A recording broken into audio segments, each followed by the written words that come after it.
Hi எல்லோரும் எப்படி இருக்கீங்க? இன்றைக்கி வீடியோ கொஞ்சம் லென்த்தாக இருக்கும். பிடிக்கலனா கூட நீங்கள் ஸ்கிப் பண்ணிக்கோங்க.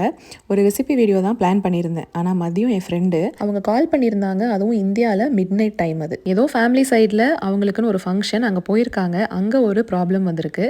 அதை என்கிட்ட ஷேர் பண்ணணும் அப்படின்ட்டு கூப்பிட்டாங்க. அந்த நேரத்துக்கு கூப்பிடுறாங்க அப்படின்னா கண்டிப்பாக அவங்க எமோஷ்னலாக ரொம்ப டவுனாக தான் இருக்கணும் அப்படின்ட்டு புரிஞ்சுக்கிட்டேன். அவங்க கன்சென்ட்டோட தான் நான் வீடியோவில் சொல்கிறேன். நான் ஏன் சொல்லணும்னு நினச்சேன்னா ப்ராக்டிக்கலாக நம்ம அவங்களுக்கு சொல்யூஷன் கொடுக்க முடியாது.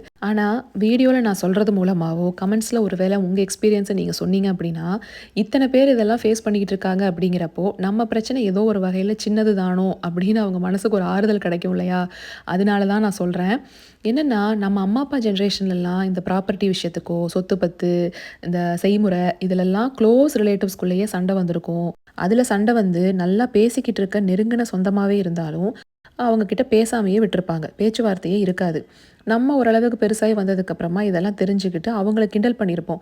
இதெல்லாம் சின்ன பிள்ளைத்தனமான சண்டையா இல்லையா? இதுக்காகவா இத்தனை நாளாக பேசிக்கிட்டு இருந்தவங்களோட பேசாமல் இருக்கீங்க அப்படின்னு. ஆனால் படித்த நம்ம ஜென்ரேஷனில் இருக்கிற பொண்ணுங்க பசங்களே அதை பண்ணுறப்போ அவங்க ஜென்ரேஷனை பற்றியெல்லாம் யோசிச்சு பாருங்கள். அவங்க எவ்வளோ ஹேண்டில் பண்ணிட்டு வந்திருப்பாங்க இல்லையா? இதில் நெருங்கின சொந்தம், தூரத்து சொந்தம், கூட பிறந்தவங்க, கூட பழகினவங்க, ஃபேமிலி, ஃப்ரெண்டு யாராக இருந்தாலும் யாரோ ஒருத்தவங்களோட நம்ம ரொம்ப க்ளோஸாக இருந்திருப்போம்.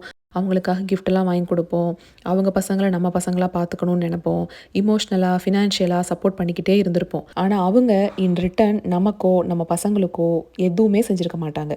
இது எல்லாமே நமக்கு தெரிஞ்சாலும் அதை நம்ம பெருசுப்படுத்தக்கூடாது. அப்பா அம்மா ஜென்ரேஷன் மாதிரியே நம்ம நடந்துக்கக்கூடாது. நம்ம எதையுமே எதிர்பார்க்க வேண்டாம் அப்படின்ட்டு தான் இருப்போம். ஆனால் ஒரு முக்கியமான சிச்சுவேஷன் வரும். அதில் நமக்குன்னு ஒரு பெரிய பிரச்சனை வந்திருக்கும். இப்போ என் ஃப்ரெண்டு ஃபேமிலி ஃபங்க்ஷன் சொன்னாங்க பார்த்தீங்களா? அதே மாதிரி ஒரு ஃபங்க்ஷனே வச்சுக்கோங்களேன். அதில் நம்ம ஃபேமிலியை சேர்ந்த நபரே நம்மளை பெருசாக காயப்படுத்துவாங்க. அந்த இடத்துல நம்ம உள் மனசு இவங்கள தேடும். நம்ம யாரோட க்ளோஸாக இருந்தோமோ அவங்கள எக்ஸ்பெக்ட் பண்ணும். வந்து நமக்காக பேச மாட்டாங்களா? நமக்காக 2 வார்த்தை சொல்ல மாட்டாங்களா? அப்படின்னு எதிர்பார்த்து நின்றுக்கிட்டே இருப்போம். ஆனால் அந்த நபர் இதுக்கும் எனக்கும் சம்மந்தமே இல்லை அப்படிங்கிற மாதிரி சைலண்ட்டாக போயிடுவாங்க. சைலண்ட்டாக போகிறது மட்டும் இல்லாமல் நம்மளை யார் காயப்படுத்தினாங்களோ அவங்களோட குட் புக்ஸில் இருக்கணும் அப்படிங்கிறதுக்காக அவங்களுக்கு சைடு எடுத்து தான் நிற்பாங்களே தவிர நமக்காக பேசவே மாட்டாங்க. இத்தனைக்கும் நம்ம தான் எல்லா எஃபர்ட்டும் போட்டிருந்துருப்போம். அந்த காயப்படுத்தினவங்க இவங்களுக்காக ஒரு எஃபர்ட் கூட போட்டிருக்க மாட்டாங்க. இவங்களையுமே தப்பாக தான் அவங்க பேசிக்கிட்டு இருந்திருப்பாங்க எல்லார்கிட்டையும். இதெல்லாம் தெரிஞ்சுமே அவங்க நமக்காக வரமாட்டாங்க.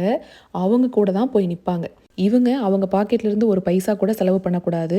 எந்த ஹெல்ப்புக்கும் வரக்கூடாது. ஆனால் நம்ம மட்டும் அவங்களுக்கு எப்போவுமே செஞ்சுக்கிட்டே இருக்கணும்.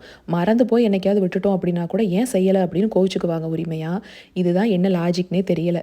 இந்த செய்முறைங்கிறது ஒழிஞ்சு போயிடுச்சுன்னா சந்தோஷமாக இருக்கலாம்னு நினைக்கிறேன். ஏன்னா தங்க விற்கிற விலைக்கு நம்ம தலையில் தான் மிளகா அரைக்கிறாங்க. அவங்கெல்லாம் சேஃபாக இருந்துக்கிறாங்க.